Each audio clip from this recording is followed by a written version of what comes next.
अस्सलाम वालेकुम, मेरा नाम है हसन खान और आप देख रहे हैं बातचीत। हमारे मुल्क पाकिस्तान में बेतहाशा मसाइल हैं और जो लोग इन मसाइल पे करीब से गौर व फ़िक्र रखते हैं उनमें से अक्सर का कहना यही है कि इन मसाइल का ताल्लुक़ कहीं ना कहीं हमारे माशरे में जहालत के होने या फिर हमारे मुल्क में मयारी तालीम के ना होने से है।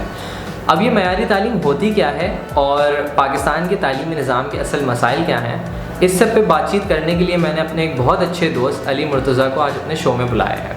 अली पिछले 10 साल से पढ़ा रहा है, जिसमें से 8 साल इसको अपने एक इनिशिएटिव बाग़-ए-इल्म लिटरेसी प्रोग्राम के नाम से शुरू किए हुए हो चुके हैं। बाग़-ए-इल्म ख़ास तौर पे उन ख़ास बच्चों को तालीम पहुंचा रहा है जिन्हें आम तौर पे पढ़ाई के मौक़े नहीं मिलते। मैंने ज़ाती तौर पे बाग़-ए-इल्म के बच्चों का काम देखा है और उनसे मिला भी हूँ, और इतना ज़रूर मैं कह सकता हूँ कि अगर ये बच्चे प्राइवेट स्कूल के स्टूडेंट्स की तरह काम नहीं कर सकते तो उनसे बेहतर ज़रूर कर सकते हैं। आइए चलते हैं और आज की बातचीत का आगाज़ करते हैं। अस्सलाम वालेकुम अली, क्या हाल है? वालेकुम अस्सलाम हसन। मैं बिल्कुल ठीक हूँ यार, तुम बताओ तुम कैसे हो?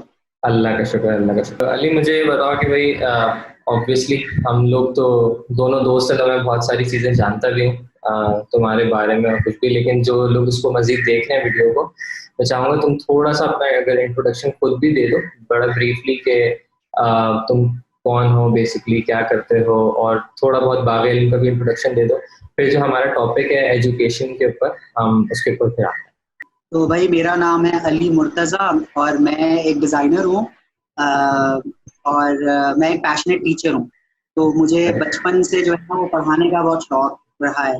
मैं जिस स्कूल से मेरा ताल्लुक है तो वहाँ पे बहुत मज़े-मज़े की एक्टिविटीज़ होती रहती थी। मैं बड़ा इंस्पायर हूँ स्कूल से, तो मैं बचपन से ही ना वो खेल-खेल में भी स्कूल वाला गेम बहुत खेला करता था। तो मुझे बहुत शौक था स्कूल चलाने का और स्कूलिंग का। तो फिर अपने शौक को परस्यू करते हुए मैंने जो है वो बहुत जल्दी जो है वो टीचिंग करना शुरू कर दी थी प्राइवेट स्कूल्स में। साथ ही साथ मैं हिस्सा फिर बना एक ऐसे प्रोजेक्ट का जिसको हम कहते हैं बाग़-ए-इल्म लिटरेसी प्रोग्राम, कि जिसका मकसद ये है कि हम क्योंकि मुझे पर्सनली ऐसा लगता है यार कि हमारी सोसाइटी के ना जितने भी मसाइल हम देखते हैं, कोई भी जो मसला होता है उसका कहीं ना कहीं ताल्लुक ना हमारी सोच से ज़रूर जाता है, हमारी सोच से और हमारी अपब्रिंगिंग से और हमारे सोचने समझने की सलाहियत से। तो फिर हमने बाग़-ए-इल्म 2012 में जो है वो स्टार्ट किया कि जिसका मकसद ये था एक ऐसा एक लिटरेसी प्रोग्राम, एक ऐसा स्कूल हो जहाँ पर हर बच्चा पढ़ सके, जो अफोर्ड नहीं भी कर सकता, जिसके कुछ इश्यूज हैं, फाइनेंशियल इश्यूज हैं। और सबसे बड़ा मकसद ये था यार कि मतलब माशाल्लाह कराची में तो तुम जानते हो बहुत ज्यादा एनजीओज हैं और बहुत अच्छा काम होता है यहाँ पे, बहुत ज्यादा फलाही काम। लेकिन कहीं ना कहीं हम जब गवर्नमेंट स्कूल्स की बात करते हैं या फ्री ऑफ कॉस्ट की बात करते हैं तो हम ना उसकी क्वालिटी पे कॉम्प्रोमाइज कर जाते हैं। सही बात है। भाई कहते हैं भाई रिसोर्सेज हैं, बस हम इतना थोड़ी जितना एक प्राइवेट स्कूल में पढ़ाया जाता है या एक बहुत अच्छे वाले स्कूल में पढ़ाया जाता है। तो ये अच्छा बुरा स्कूल क्या होता है मुझे नहीं समझ आता कि अच्छा स्कूल कौन सा होता है, बुरा स्कूल क्या होता है। तो कोशिश हमारी ये है अल्हम्दुलिल्लाह अभी तक कि हम उधर ना क्वालिटी एजुकेशन दे सके। हम आगे जाके इंशाल्लाह से बात करेंगे कि भाई क्वालिटी एजुकेशन का मतलब क्या है, कि हम क्या ऐसी कोई खास बात पढ़ा रहे हैं, अपनी बुक पढ़ा रहे हैं, हम वही बातें पढ़ा रहे हैं, लेकिन वो एक अंदाज एक अलग है, या वो हमारे लिए एजुकेशन क्या है, हम उस पर भी इंशाल्लाह आगे बात करेंगे। तो तुम्हारा इतना सारा एक्सपीरियंस हो गया 10 साल का इस फील्ड के अंदर, तो मुझे बताओ यार कि क्या ऐसे चैलेंजेस हैं, क्या ऐसी प्रॉब्लम्स हैं, और ऑब्वियसली अगर तुम्हारे जहन में उनका कोई सोल्यूशन हो कि कोई उसको सुन के उस पर अमल कर सके, कि तुम किसी भी इलाके में निकल जाओ, कराची में को अगर ले लें स्पेसिफिकली, हर गली में आपको बहुत सारे स्कूल्स नज़र आ रहे होते हैं, 8-10 स्कूल्स, 12-13 स्कूल्स। लेकिन एक चीज़ जो मैं फील करता हूँ वो ये है कि इतने सारे स्कूल होने के बावजूद इवन जो लोग अच्छे स्कूलों में भी जाते हैं वो अच्छे स्टूडेंट्स बन के या अच्छे इंडिविजुअल्स बन के नहीं निकलते। क्या ऐसी तुम्हें कोई प्रॉब्लम समझ आई इन 10 सालों के अंदर कि यार किस चीज़ को हम लैक कर रहे हैं बेसिकली? यार तुम्हारा सवाल जो है वो बहुत अच्छा है और मतलब इसका जवाब जो है ना वो देना इतने कम वक्त में, मतलब मैं कोशिश करूंगा और अपने एक्सपीरियंस से, क्योंकि बहुत सारी बातें आ जाती हैं, बहुत सारी वजूहात आ जाती हैं, जो छोटी छोटी बड़ी बड़ी वजह हैं जिसकी वजह से हमें, जो तुमने बोला कि हमें महसूस नहीं होता कि भाई ये बच्चे भी स्कूल जाते हैं या ये आउट ऑफ स्कूल बच्चा है या स्कूल जाकर भी ये ऐसी बातें कर रहा है, या चलता कि ये बच्चा स्कूल जाता है या इसकी तरबियत। तो देखो मैं ऐसे शुरू करूंगा कि एक वक्त था कि हम कहते थे कि भाई बच्चों की ना हम लोग तालीम और तरबियत कर रहे हैं, ठीक है, तालीम और तरबियत साथ चलती थी। फिर अब आया कि भाई हमारा बच्चे की बस अब तुम देखो न्यूज चैनल्स पर इधर उधर सिर्फ हम तालीम का जिक्र करते हैं। अब वो उस पर भी लिखा होता है तालीम के लिए क्या किया, या तालीम तालीम, अब वो तरबियत ना हल्के हल्के हल्के हल्के से वो मतलब तरबियत अब बेचारी पीछे ही रह गई। अब सिर्फ तालीम के ऊपर हम बात करते हैं, लिखा हुआ भी तालीम आ रहा होता है, सुनने में भी तालीम आ रहा होता है। तो ये भी एक बहुत है इस बात की कि वाकई ना सिर्फ दिखने में बल्कि अब तो पढ़ने में और बोलने में भी तरबियत जो है वो पीछे कहीं चली गई है, ठीक है। अब जो प्राइवेट स्कूल्स की हम बात कर रहे हैं या गवर्नमेंट स्कूल्स की हम बात कर रहे हैं, मतलब हमारे सोसाइटी में स्कूल्स हैं, उसके लिए यार मैं ये कहूँगा कि देखो जैसे मैंने तुम्हें बोला कि नियत आपका गोल क्या होता है। तो भाई एक जमाना था कि जब हमारे पास रिसोर्सेस कम थे, इंटरनेट नहीं था, जो हम कहते हैं हमारे दादा कहते थे हमारे कि भाई हम ऐसा लगता है कि वो पहाड़ सर करके जाते होंगे और वो ऐसी बातें बताते थे कि इतना मुश्किल था पढ़ना, लाइब्रेरी जाके पढ़ता। हाँ, उन बातों की बात अच्छी थी कि वो जब कह रहे होते थे ना उनकी उर्दू में जब वो बात मतलब समझा रहे होते थे तो उनके अल्फाज ना मतलब वो एक शेर है ना कि सच्चे लफ्जों की करामत है यही जाके वो दिल पर असर करते हैं। तो लगता था कि नहीं यार ये मतलब भले ये 4 जमातें पढ़े हों या 8 पढ़े हों, लेकिन जब वो बोलते थे ना मतलब कि जैसे मैं एक में पढ़ता था तो उधर के उर्दू के टीचर थे, वो मदरसे से पढ़े हुए थे, यानी वो मतलब बहुत मतलब अच्छे मतलब वो उनकी एज 50 अबव होगी, तो वो मदरसे के तालिबे इल्म थे, यानी उस जमाने में मदरसे वाला दौर था ना, तो वो लखनवी और वो जो दिल्ली के लोग नहीं थे जो उनका बोलने का तरीका, और वो हमें इंटर में उर्दू पढ़ाते थे। हसन जब वो एक चैप्टर का एक पैराग्राफ ही पढ़ते थे ना, तो उनके पढ़ने में और हमारे पढ़ने में जमीन आसमान का फर्क था। बिल्कुल होगा, जरूर होगा। देखो ये जो है वो ये डिक्लेयर कभी नहीं करते कि मैं फला यूनिवर्सिटी का ग्रेजुएट हूँ, मेरे पास ये डिग्री है। वो बहुत डाउन टू अर्थ थे, वो बहुत साफ सुथरी और बहुत ही आम मतलब बहुत ही नॉन मटेरियलिस्टिक बातें करते थे, लेकिन उनके बोलने से, उनके बैठने से, उनकी क्लास में आने से पता चलता था यार एक एजुकेटेड पर्सन आ रहा है, इनसे हमें सीखना, मतलब आप खुद ही से ना आप इंस्पायर होते थे कि यार मुझे इन जैसा बनना है, काश मैं इन जैसा बोल सकूं, इन जैसा बैठ सकूं, इनकी तरह पेन पकड़ लूं हाथ में, इनकी तरह शलवार कमीज हम भी पहनते हैं, लेकिन जब वो पहनते हैं तो कितने खूबसूरत लगते हैं, उनका बोलने का तरीका। तो क्योंकि उन तालीम का जो मतलब जो था वो मकसद सिर्फ ये नहीं था कि आप इंग्लिश बोलना सीख लें, आपको एक्टिव पैसिव आता हो, आपको कंस्ट्रक्शन सेंटेंस की अच्छी आती हो, आप इंग्लिश में किसी से लड़ लें, आप अच्छे सेंटेंसेस बोलने की, ये नहीं था मकसद। यानी एक किसी को इंटेलेक्चुअल लोगों को सामने लाना, इंटेलेक्चुअल लोग पैदा करना अपने माशरे में, ये थी स्कूलिंग। स्कूलिंग क्या है? Schooling itself is a business which I don't, I am not against of it, कि अच्छी बात है यार, बिजनेस तो आप कमाओगे तो आप किसी भी तरह से ना, आप मतलब आप कपड़े बेचकर भी कमा सकते हैं, आप कुछ और करके भी कमा सकते हैं, उसमें कोई हर्ज नहीं है। एजुकेशन अगर हमारे बहुत बूम किया है इंडस्ट्री, मतलब इसको मैं ले रहा हूँ कि भाई स्कूलिंग बहुत अच्छी से हुई है, अच्छी बात है, इसमें कोई मुझे मसला नहीं है, स्कूल खोले आप कमाएं, उससे सोसाइटी का भी फायदा हो रहा है, अच्छी बात है। लेकिन उसका वो जो नियत की बात जो हम कर रहे थे ना शुरू में, कि नियत उसकी ना होती कि भाई मकसद क्या आता है बच्चा। देखो यार जैसे बागेन की मिसाल ले लो, जब मैं देखता हूँ कि भाई कोई इतनी आपसे उम्मीदें लगाकर बच्चों को सुबह उठाकर जब लाते हैं ना वो स्कूल के अंदर, तो आपके दिल में डर होता है कि यार ये इतनी उम्मीद से अपने बच्चे को लाया है इस जगह पर, और जैसे अली भाई या अली आपकी उस पर मैं ला रहा हूँ, देखें इस तरह से ना कि वो हमें ट्रस्ट कर रहे होते हैं कि ये यहाँ जाएगा और ये बदल जाएगा, इसमें चेंज आ जाएगा, ये सीख जाएगा। तो बहुत बड़ी एक बारी होती है बीइंग अ टीचर, चाहे प्राइवेट स्कूल में आप हो या नो, कि यार वो आप पे रिलाय कर रहे हैं कि हम अपने बच्चे को यहाँ भेज रहे हैं बेहतर इंसान होने के लिए। अब ये भी एक सवाल है, क्या आपके वालिदैन ये सोच रहे हैं कि हम स्कूल इसलिए भेज रहे हैं कि बच्चा बेहतर इंसान हो जाए या बच्चा फर्स्ट आ जाए? ये भी एक अलग बात है ना कि हमारा बच्चा फर्स्ट है, हम फेसबुक पर एक स्टेटस डालेंगे और विद 20 अदर्स के साथ डालेंगे, और एक स्पोर्ट्स डे पे इसलिए जाएंगे कि हम फेसबुक पे अपलोड कर सके कि हमारा बच्चा रेस में भी अच्छा है, हमारा बच्चे ने ये पेरेंट्स की रेस हुई थी, मैं जीत गया। तो अगेन हम बहुत ज्यादा ना मटेरियलिस्टिक और फजूल में ना वो मतलब we just want to show people कि भाई अब 2 पेरेंट्स आजकल आपस में बात करेंगे तो आजकल क्या चल रहा है आपके उसमें, तो वो फौरन से तो मेरा बेटा तो स्कूल जाता है, उसके बाद उसका ट्यूशन टाइम होता है, देन उसकी आर्ट क्लास है, फिर वो उसका हमने थोड़ा सा उसको जिमिंग के लिए भी कर दिया है, हमने ये कर दिया है। बहुत बिजी है बच्चा, यार बैक टू बैक सेशन है उसके। टाइम में यूटिलाइज हो रहे हैं, हम सबसे अच्छे वालिदैन हैं। हाँ। ठीक है, लेकिन अगर आप उस बच्चे से बात करें ना, वो जो बच्चा है उससे पूछिए, उससे पहले बात करें तो आपको शॉकिंग लगेगा कि ये बच्चा 8 जगह पढ़ता है।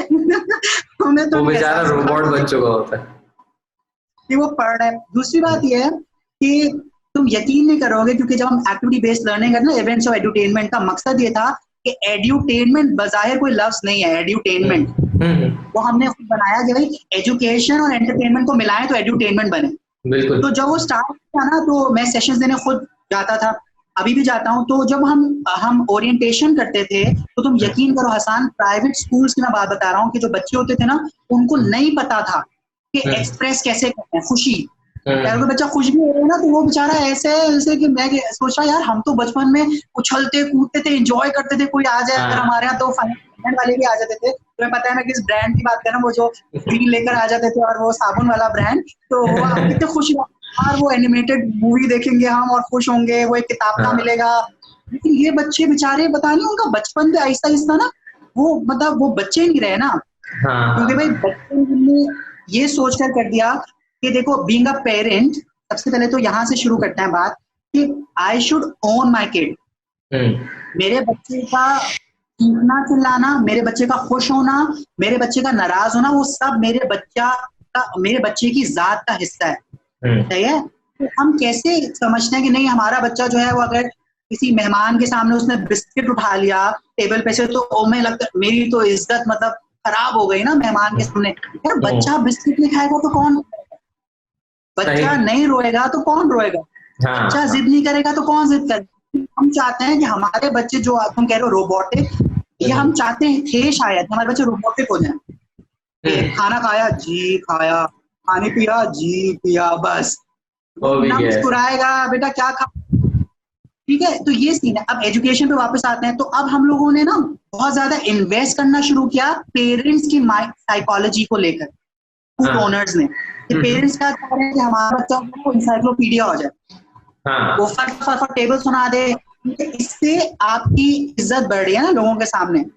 यार हमारे बच्चे को तो 20 का टेबल भी आता है, हमारे बच्चे को तो पता नहीं इंग्लिश की कौन सी टेंस तक उसको सीख गया है, उसको ये आता है, उसको वो आता है, जस्ट टू शो पीपल कि हमारा बच्चा कितना पढ़ा लिखा है। यही हमारे मुआशरे के अफराद जो आपको तालीम के बारे में इतनी प्यारी प्यारी बातें सुना रहे होते हैं गाड़ी में, एकदम से एक वक्त आता है सिग्नल पर रुकना, ये पान की पीक को बाहर फेंक के फिर आगे कंटिन्यू। तो मैं आपसे ये कह रहा था, और उनके पान की पीक फिर बाहर जाती है, वो सफाई निफ्स ईमान है, और फिर तो वजह ना सफाई बाहर एकदम से। मैंने कहा फिर ऑरेंज कलर ईमान नजर आता है हमें हर जगह पर, 19 ईमान हमारा ना दीवारों पर इधर उधर। तो ये ऑरेंज, ब्राउन का भी है, डार्क रेड, हर कलर का ईमान है। तो अच्छा, वो वैरायटी और उस ईमान में ये है, पता नहीं ईमान थोड़ा सा ऑफ टॉपिक हो रहा है, लेकिन जहाँ दो दीवारें मिल रही हो ना यूं ऐसे, वो इस कोने में ईमान बड़ा ताजा है, पता नहीं क्यों। मतलब अच्छा, अगर आपको फेंकना ही है, पीक मारनी है, तो भाई सामने दीवार है उस पर तो कभी मारो नहीं, जहाँ दो मिल रही है यूं, उसके बीच में बिल्कुल यहाँ पड़ेगी। तो हम ना बहुत चैलेंजिंग कॉम है, हम बहुत चैलेंजिंग कॉम है, हम सिंपल चीजें नहीं एक्सेप्ट करते। ये क्या फ्लैट दीवार पे कौन करेगा? नहीं यार, क्रिएटिविटी भी कोई चीज होती है ना, क्या आप ऐसी मुश्किल जगह एक्स वाई जी सारे एंगल्स बन रहे हैं ना, जहाँ पे सारे एक्सेस आ रहे हैं, उसके बीच में वो पीक मारते। एक बच्चा जो ऐसे माशरे में पल रहा है जहाँ पर उसके अब्बू उसको अभी बता रहे थे कि बेटा नमाज पढ़ना अच्छी बात है और इस्लाम ये है और ये है, और उसके अगले लम्हे ही वो ऐसी कुछ हरकतें कर रहे हैं जो उसके बिल्कुल बरअक्स हैं। तो उसके ऊपर टेंशन जाएगा, वो सोचेगा यार, मतलब वो कंफ्यूज बच्चा है ना, उसको समझ ही नहीं आ रहा, टेक्स्ट कुछ और है, कंटेंट कुछ और विजुअल्स कुछ और आ रहे हैं। एक एग्जांपल देता हूँ, हमारे स्कूल में जब पार्टीज होती थी, सही है, तो हमें क्या होता था कि भाई म्यूजिकल चेयर खिलवा रहे हैं। क्या अच्छा, म्यूजिकल चेयर? अली एक चीज, वो क्योंकि ज्यादातर लोगों को मालूम नहीं है, मैं और अली मतलब जो भी ये शो देख रहे हैं, मैं और अली एक ही स्कूल से रहे, तो जब हम हमारे स्कूल कहते हैं ना, तो उसका मतलब ये होता है कि हम स्टूडेंट अकेडमी की बात कर रहे हैं। सिंस अली और मेरा ताल्लुक एक ही स्कूल से, फिर इत्तेफाक से यूनिवर्सिटी भी सेम हो गई हमारी, और अभी तक हम लोग एक दूसरे से कम्युनिकेट करते रहते हैं, बातचीत होती रहती है। हाँ, हम लोग अकेडमी से हम लोग दोनों ने पढ़ा है, और हम एक ही वैन में जाते थे और एक ही स्कूल में पढ़ते थे, मैं और हसन। और फिर एक यूनिवर्सिटी में आ गए। हम एक ही वैन में भी जाते थे। तो अब उसमें हसन मुझसे रिलेट कर सकते हैं बात कि हमारे स्कूल में ना, अगर हम फेयरवेल भी हो रही है या हम बाहर भी जा रहे हैं या हम स्कूल के अंदर भी है, तो हम बड़े एक खास किस्म के प्रोटोकॉल में और एक अदब के दायरे में होते थे। मतलब आप जितने भी क्रेजी हो जाएं, लेकिन हमें पता था क्रेजीनेस और बदतमीजी में क्या फर्क है। अगर टीचर्स डे भी है या हमारा चिल्ड्रंस डे भी है, तो उसमें मतलब क्योंकि वो हमें किसी तरह से ना वो चिप डाली नहीं गई थी, वो बदतमीजी की या थोड़ा सा क्या कहना चाहिए, एक थिन लाइन होती है ना बदतमीजी में और मजाक में, बदतमीजी में। तो वो चीज मुझे हमेशा महसूस होती है। जब मैंने पढ़ाना शुरू किया, मैं प्राइवेट स्कूल गया, तो मुझे हैरानी हुई देखी कि भाई प्राइवेट स्कूल में पार्टी होती है, अगर जैसे ईद मिलन पार्टी, ये पता नहीं कौन सी पार्टी होती है, लेकिन ये होती है भाई ईद मिलन पार्टी, जिसमें बच्चे जो है वो तैयार होकर स्कूल आते हैं ईद मिलन पार्टी में। और उसमें मैंने देखा कि फुल बॉलीवुड गाने चल रहे हैं ना, और वो भी ऐसे बॉलीवुड गाने जो कि मतलब बच्चों के लिए तो नहीं थे। मेरा इख्तलाफ इस बात से है कि जिंदगी के इब्तदाई दिनों में जब एक बच्चा, उसको नहीं पता कि पार्टी क्या होती है, एंजॉयमेंट क्या होती है, खुशी किसे कहते हैं, अगर आप उसके सामने एग्जाम्पल ऐसी सेट कर रहे हो कि सिर्फ नाच कर और जश्न मनाकर, ऐसे वाला जश्न मनाकर ही खुशी महसूस हो सकती है, ये तरबियत वाला एलिमेंट आ रहा है कि हम एक ऐसा, वो बच्चा बड़ा होगा, वो कहीं पर भी जाएगा, चाहे वो टीचर बने चाहे वो बैंकर बने, उसके लिए होगा यार एंजॉयमेंट का मतलब ये है कि गाने चलाओ और नाचो, बस ये एंजॉयमेंट होगा। फिर वो फैमिली टाइम बैठ कर भी हम एंजॉय कर सकते हैं, आपस में बात करके भी एंजॉय कर सकते हैं, तोहफे देकर भी एंजॉय कर सकते हैं। देखो हमारे बच्चों को तुम बोलो कि कुछ क्रिएटिव करते हैं, आओ कोई गेम सोचते हैं, वो नहीं सोच सकते गेम। वो कहते हैं ये क्या होता है सर, गेम सोचते हैं, गेम तो बने बनाए होते हैं, कौन सोचता है गेम, करेक्टर कौन डिजाइन करता है, उनको नहीं पता। तो उनकी क्रिएटिविटी ना, उनका जो एक तख्लीकी अमल था वो तो बैन हो गया। तो मैंने रिसेंट चीज देखी, मैंने अभी देखा कि एक प्राइवेट स्कूल खुला और उन्होंने मेयर कराची को बुलाया, कराची के मेयर को बुलाया रिबन कटिंग। तो मैंने कहा ओके भाई ये भी, तो भाई वो मेयर ऑफ कराची है, उन्होंने रिबन कट की और तालियां बजी, और वो ना ऐसे करके भी आजकल स्कूल जो है वो लेवल पर जा रहे हैं। लेकिन मसला क्या आ रहा है, अब वो मेयर कराची के आने से बच्चों की तरबियत पे कोई एज सच असर नहीं हुआ, राइट। लेकिन आप उनको बुलाते एक सेशन के लिए कि देखो अगर आपको बड़े होकर पॉलिटिक्स में जाना है, आपको बड़े होकर शहर के लिए कुछ करना है, तो सी वी हैव अ पर्सन जो ये काम कर रहे हैं, आए उनसे एक लाइव सेशन करते हैं, उनसे बात करते हैं। हमारे बच्चों को बात करना नहीं आता, हमारे बच्चों के आप मेहमान है, बच्चे फौरन से कमरों में चले जाते हैं, क्योंकि जो मेहमान है वो भी दो बातें पूछेंगे, बेटा आपकी पढ़ाई कैसे जा रही है, आपका रिजल्ट क्या आया, बस। अब रिजल्ट बेचारे वैसे ही उनके दिल पर है, फिर वो और मसला हो जाता है, रिजल्ट का पूछें और ऐसी बातें करें। एजुकेशन हासिल करवा रहे हैं तो क्यों करवा रहे हैं, सबसे पहले सोच दिमाग से निकालनी कि सिर्फ नौकरी मिल जाएगी इससे ना, कि बच्चा कमाएगा, हमारा नौकरी मिल जाएगी। जब हम सिर्फ अपना गोल इतना रखेंगे ना, सिर्फ इतना सा कि बस मुझे पास करना है स्कूल, फिर कॉलेज और यूनिवर्सिटी, तो फिर कैसे वो क्वालिटी एजुकेशन आएगी, वो कैसे वो तरबियत, कैसे वो जो हम तालीम और तरबियत का जिक्र कर रहे हैं, वो कैसे हो पाएगा पॉसिबल। ठीक है, अब देखिए स्कूल्स का भी एक हद तक कसूर इसलिए भी नहीं है कि जब डिमांड भी सिर्फ ये आ रही है कि हमारे बच्चे को बस आप मैट्रिक करवा दें, सही है, पेरेंट्स इससे आगे सोच ही नहीं रहे हैं, तो फिर स्कूल वाले भी जाहिर सी बात है, जब मेरे क्लाइंट्स को अपनी परवाह नहीं है, मेरे क्लाइंट्स को क्वालिटी और काम, क्वालिटी के वर्क ही नहीं चाहिए, तो फिर मैं भी क्यों इतनी मेहनत, मैं भी उनको उसी तरह केटर करूंगा जैसे वो खुश हो रहे हैं। मैं दरो दीवार देखकर और बहुत अच्छी अच्छी जो है ना वो एसी लगा के खुश कर दूंगा, आप भी खुश हैं। लेकिन जो रहा है, जो खराब हो रहा है, वो हमारा बच्चा और हमारा फ्यूचर और हमारी सोसाइटी हो रही है। तो कहते हैं ना, इल्म तो एक नूर है, वो तो एक नूर की तरह है ना, वो तो आगाही जब आती है इंसान में, तो वो उसकी सोच, उसकी जिंदगी, तो उन्हें रोशनी आ जाती है, सही है। तो रोशनी तो हमें नहीं आ रही, हमें वो इंटेलेक्चुअल सेंस नहीं आ रहा है, हमें किताब खत्म कर लेना और एक कोर्स खत्म कर लेने का बिल्कुल भी हरगिज मतलब नहीं है कि भाई आप तालीम करोगे, आपने रजिस्टर भरे थे, you know you can relate. मैं क्या कहना चाह रहा हूँ आपसे कि हम अपने एजुकेशन सिस्टम को कब तक किताब के मयार से, कि भाई 8 किताबें स्कूल में पढ़ाई जाती हैं, 12 उधर, इतनी मोटी किताब मेरा बच्चा पढ़ता है और इतना भारी बस्ता उठा के जाता है, ये कहीं भी जस्टिफाई नहीं करता कि आपका बच्चा क्वालिटी एजुकेशन ले रहा है। जब पाकिस्तान में हम कहें कि भाई क्वालिटी एजुकेशन मिल रही है, भारी बस्ते से, या एक टीचर है जो पीएचडी किया है वो उसे पढ़ाता है, ये कहीं भी जस्टिफाई नहीं करेगा। हमारे यहाँ जब 9th क्लास में वो कंप्यूटर आप लेते हैं ना, या तो कंप्यूटर लेते हैं या बायोलॉजी लेते हैं, तो वो चीजें जो हमने क्लास 6, 5, 4 में पढ़े होते हैं, इनपुट डिवाइस आउटपुट डिवाइस, उसी को बस बड़ा करके आप 9th में बोर्ड के एग्जाम में डाल देते हैं। ये हमारी क्वालिटी है। अच्छा, ये एक बड़ा मुझे एक थोड़ा दूसरे सवाल की तरफ ले जा रहा है। तो कोर्स बुक्स हैं, खास करके जो कंप्यूटर की कोर्स बुक है, हमने अपने बचपन में पढ़ी फ्लॉपी डिस्क और ये और वो कहाँ से विंडोज आई और क्या बना और कंप्यूटर कहाँ बना, GW बेसिक वगैरह, वो चलो मैं कहता हूँ कि हमारे टाइम पे भी आउटडेटेड चीजें थी, लेकिन फिर भी थोड़ी रेलेवेंट थी कि हमने फ्लॉपी देखी थी बचपन में, हमने वो बड़े डब्बे वाले कंप्यूटर CRT मॉनिटर्स पे काम किया था। मगर अब के जो बच्चे हैं जिन्होंने वो सिरे से वो देखी नहीं है, जो पैदा होते ही मोबाइल इस्तेमाल कर रहे हैं, उनको जब आप वो कंप्यूटर की किताब खोलते हैं और आप चार्ल्स बेबेज और वो पढ़ा देते हैं, एकदम सही है, हिस्ट्री पढ़ा दें एक दफा कंप्यूटर की, लेकिन फिर वो फ्लॉपी डिस्क से वो रिलेट ही नहीं कर पाते, वो समझते हैं तो सेफ का आइकन है, उनको पता भी नहीं है कि ये है क्या बेसिकली। तो ये किस तरह से वही अपडेट होगा कंप्यूटर के कोर्सेज, ये कौन इसकी जिम्मेदारी लेता है, कौन इन चीजों को देखता है? मतलब तुम भी अगर एक स्कूल चला रहे हो तो तुम कोर्स तो नहीं बदल सकते ना, तुम बुक तो वही लोगे, रेफरेंस पॉइंट तो वही होगा तुम्हारा।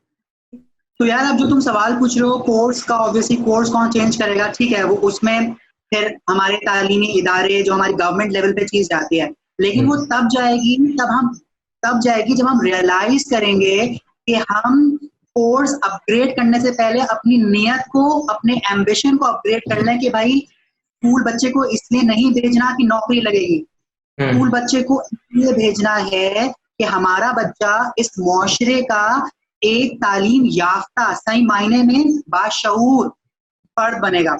अब तुम्हारी इस बात से मैं एक बात कनेक्ट करूंगा कि भाई बाग़े इल्म में कहते हैं कुछ मेरे दोस्त या कुछ जानने वाले कि भाई ये क्या होगा, इन बच्चों को पढ़ाकर क्या हो जाएगा, ये मैट्रिक कैसे करेंगे, ये 9th कैसे करेंगे, बोर्ड एग्जाम में कैसे बैठेंगे। मैं उनसे कहता हूँ कि देखो, हमारे बच्चे जरूरी नहीं है कि सब मास्टर्स करें, तब इंटर तक पढ़ें, कॉलेज जाएं, लेकिन मुझे इस बात का पूरा भरोसा है कि अगर ये 7वीं जमात पास भी होंगे ना, और ये सब्जी के ठेले पर खड़े होंगे, या ये मोची होंगे, या ये ड्राई क्लीन के उधर काम कर रहे होंगे, ये एक बाशऊर शहरी होंगे, यू नो। जब वोटिंग का टाइम, ये जरूर सही बंदे को सेलेक्ट करके पाकिस्तान के लिए वोट देंगे। ये नस्ल, जात और इससे बढ़कर पाकिस्तान के लिए काम करेंगे। तो बुक्स तो चेंज मैं नहीं कर सकता, कोर्स चेंज, लेकिन मैं पर्सपेक्टिव जरूर चेंज कर सकता हूँ। मतलब मैं वही सेम बुक पढ़ाऊंगा, लेकिन जब मैं बच्चे को पढ़ा रहा हूँ, ठीक है, तो मैं उसका पर्सपेक्टिव तो बदल सकता हूँ ना। जैसे तुमने और मैंने वही किताबें पढ़ी हैं जो अनफॉर्चुनेटली जो मेरी बहन के बच्चे किताब पढ़े वही मैंने पढ़ी है और तुमने पढ़ी है, जबकि हमें कोई 10 साल 20 साल का फर्क होगा उन बच्चों में, लेकिन किताब वही है। लेकिन टीचरों का फर्क बहुत ज्यादा है। जिन टीचरों से उन्होंने पढ़ा और हमने पढ़ा, बहुत फर्क आ जाता है। तो at the end of the day फिर मैं कहूंगा कि तरबियत और टीचिंग का तरीका बहुत मैटर करता है, टीचर्स की सोच। बिल्कुल, मैं तुमसे अभी तरबियत की बात कर रहा था, जबकि वो सेम टेक्स्ट बुक किया जो तुमने और मैंने पढ़ी है, सेम बुक है जो अभी तक नहीं बदली है, ठीक है। उसमें कोई चैप्टर था, उसके दौरान एक्सप्लेनेशन के दौरान मिस तैयबा ने बोला कि अगर आप चाहते हैं कि इस दुनिया से झूठ खत्म हो जाए, तो आप झूठ बोलना छोड़ दीजिए, यकीन जाने इस पूरी दुनिया में एक झूठा कम हो जाएगा। अगर आप चाहते हैं दुनिया से चोरी खत्म हो जाए, तो आप चोरी करना छोड़ दीजिए, यकीन जाने मैं गारंटी देती हूँ कि दुनिया से एक चोर खत्म हो जाएगा। और यू नो, उन्होंने इस तरह से 3-4 मिसालें दी, और हसन पता नहीं कैसे वो बात मेरे दिल में इतनी मतलब घर कर गई, और मैं मतलब वैन में भी, घर आकर भी मैं सोचता रहा यार, मतलब वाओ, वाकई मैंने सोचा ही नहीं था कि एक इंसान के बदलने से दुनिया बदल रही है। मैं छोटा सा एक वाकया बताता हूँ कि एक दिन क्या हुआ, मैं ग्रेड 2 में था और मेरी हैंड राइटिंग बहुत बुरी थी, जो अभी भी है। तो उस जमाने में ना ये होता था कि हमें सिलेबस ना डायरी के पीछे लिखवाया जाता था। अब वो बड़ी एक आजाद जान होता था कि आप 6 पेज लिख रहे हैं, और डर भी लग रहा होता था कि ये सब पढ़ना भी पड़ेगा, एग्जाम में आएगा ये सब चीजें। तो बड़ा मुश्किल वक्त होता था एक बच्चे के लिए ना। तो अब इत्तेफाक से उसके बाद ब्रेक टाइम था, और मुझे ब्रेक पर जाना था, और ब्रेक पे उस दिन हम पार्टी करने वाले थे दोस्तों के साथ मिलकर, खाने पीने वाली पार्टी। तो ना लंच शेयर करते थे आपस में। तो मैंने ना जान छुड़ाने के लिए जल्दी जल्दी, एक तो मेरी राइटिंग वैसे ही गंदी थी, मैंने जान छुड़ाने के लिए जल्दी जल्दी वो पूरा जल्दी से सिलेबस लिखा बगैर लाइन छोड़े, और वो घिच पिच में ना बहुत ही बुरा हो गया। तो जब मेरी टीचर वो चेक इन आई तो उन्होंने मुझे बोला बड़े गुस्से से कि लुक एट योर वर्क, मतलब look it's you have a horrible handwriting and you know I am not going to accept this. और वो उन्होंने मुझे बहुत अच्छे से मतलब ये बात जताई कि मैंने बहुत घटिया काम किया है, मेरी राइटिंग बहुत बुरी है। और उन्होंने मुझे बोला गुस्से में now you will have no break, तुम्हारी ब्रेक रुक जाएगी। तो मुझे बहुत बुरा लगा और मुझे गुस्सा आया और मैं पिटाई बड़ी मेरे अंदर आई और मैंने सोचा कि अब तो मैं ना लिखूंगा ही नहीं। मैंने कहा अब तो मैं करूंगा ही ना ये काम, क्योंकि इन्होंने मेरी ब्रेक रोक दिया। तो हमारी एक टीचर थी मिस अमन, तो मिस अमन हमारी क्लास टीचर थी। तो उन टीचर ने हमारी क्लास टीचर को बुलाया और शिकायत की कि देखें ये बच्चे ने ऐसा क्या बताया, मैं क्या करूं ये वो। तो मिस अमन मेरे पास आई, मुझे लगा कि अब ये भी मुझे डांटेंगी। तो उन्होंने बड़ी मोहब्बत से मेरे सर पर हाथ रखा और मुझे प्यार से बोला कि Ali Murtaza you are a very nice boy, आप तो इतने अच्छे बच्चे हो बेटा, आप ऐसा नहीं करते, आप तो तंग नहीं करते टीचर्स को। फिर उन्होंने मेरी डायरी देखी तो उन्होंने मुझे बोला कि यू नो व्हाट, आपकी हैंडराइटिंग बुरी नहीं है, आपने ना लाइन नहीं छोड़ी थी बेटा, remember I told you to leave one finger space after every word. तो देखो मुझे अभी भी उनकी जुमले याद है।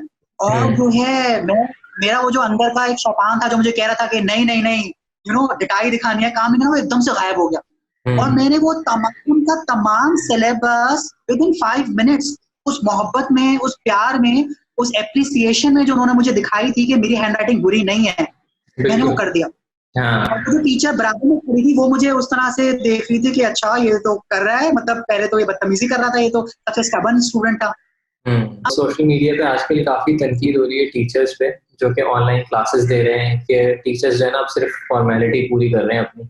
और बहुत सारे लोगों ने ये भी लिखा हुआ था कि टीचर्स पहले भी सिर्फ फॉर्मेलिटी ही पूरी करते हैं, और उनका मकसद ऑब्वियसली कोई टीचर्स की बुराई करना नहीं था, वो ये था कि सिर्फ टीचर्स होमवर्क दे देते हैं और होमवर्क फिर रिसीव कर लेते हैं और फिर उसके अगेंस्ट मार्क्स दे देते हैं, ग्रेड्स दे देते हैं, एंड दैट्स ऑल।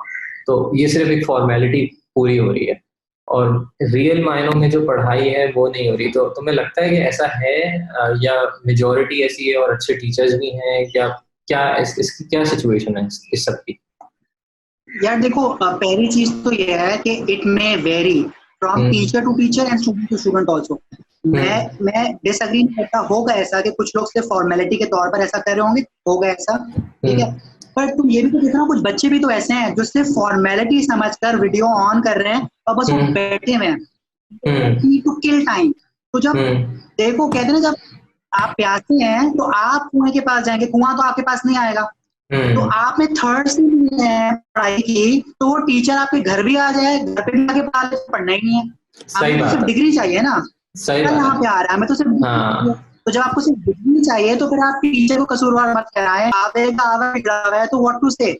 बिल्कुल, ये मेरा आखिरी सवाल ही होगा तुमसे कि यार टीचर्स, जैसे हमने बात भी की फॉर्मेलिटी वाली भी, और ये तो किसी भी टीचर का ये जो स्कूल सिस्टम है, जो निज़ाम है पूरा स्कूल का, इसका किसी भी इंडिविजुअल की जिंदगी पे या स्टूडेंट की जिंदगी पे क्या असर होता है? यार टीचर्स ना नो डाउट रोल मॉडल होते हैं बच्चों के लिए, ठीक है, उनका बहुत ज्यादा असर होता है। और मैं एक बात बताऊं, वो सिर्फ स्कूल में ही नहीं होता, स्कूल में ज्यादा होता है क्योंकि उस प्रकार की पर्सनैलिटी बिल्डिंग हो रही होती है, कॉलेज में भी होता है, यूनिवर्सिटी में भी होता है, जिंदगी के हर दौर में ना आप जरूर अपने टीचर का बातों का बहुत असर होता है। टीचर्स की कही गई बातें, ठीक है, कि ये आपके लिए ये तो तुम नहीं कर सकते, तुम्हारे अंदर वो तुम्हारे अंदर वो बात ही नहीं करने वाली है, ये तुम कर सकते हो, दोनों का उतना ही असर होता है। एक टीचर ये कहते कि तुम कर सकते तो वो बच्चा करता हुआ नजर आया वो काम ना, तो इम्पॉसिबल था उसके लिए। और वही अगर एक टीचर कहते तुम तो करेंगे, यू नो मैं 25 साल से पढ़ा रहा हूँ, पता यार तुम्हें वो बात ही नहीं है, तो जो करने वाला भी बेचारा होगा तो कहेगा यार सर ने कहा था मैं नहीं कर सकता, यू नो। तो हमें अपनी रिस्पॉन्सिबिलिटी का ख्याल होना चाहिए यार, सिर्फ टीचिंग के हवाले से नहीं, एज ए इंडिविजुअल जिम्मेदारी का एहसास करें, चाहे आप टीचर हैं, चाहे आप स्टूडेंट हैं, चाहे आप एक इंसान है इस माशरे के, हर चीज अपने आप दुरुस्त हो जाएगी। That's it. चलो, thank you so much Ali for giving your time, बहुत अच्छा लगा तुमसे बात करके। इंशाल्लाह मैं चाहूंगा कि तुम और भी सेशंस में आओ और अपना अपना इनपुट दो, अपना एक्सपीरियंसेस शेयर करो। ठीक है। Thank you so much Hasan for having me. और मैं बस आखिर में यार ये कहना चाहता हूँ कि you are doing a great job. मुझे बहुत खुशी होती है जब मैं इस किस्म की बातें और ये इस किस्म का कंटेंट सोशल मीडिया पर देखता हूँ।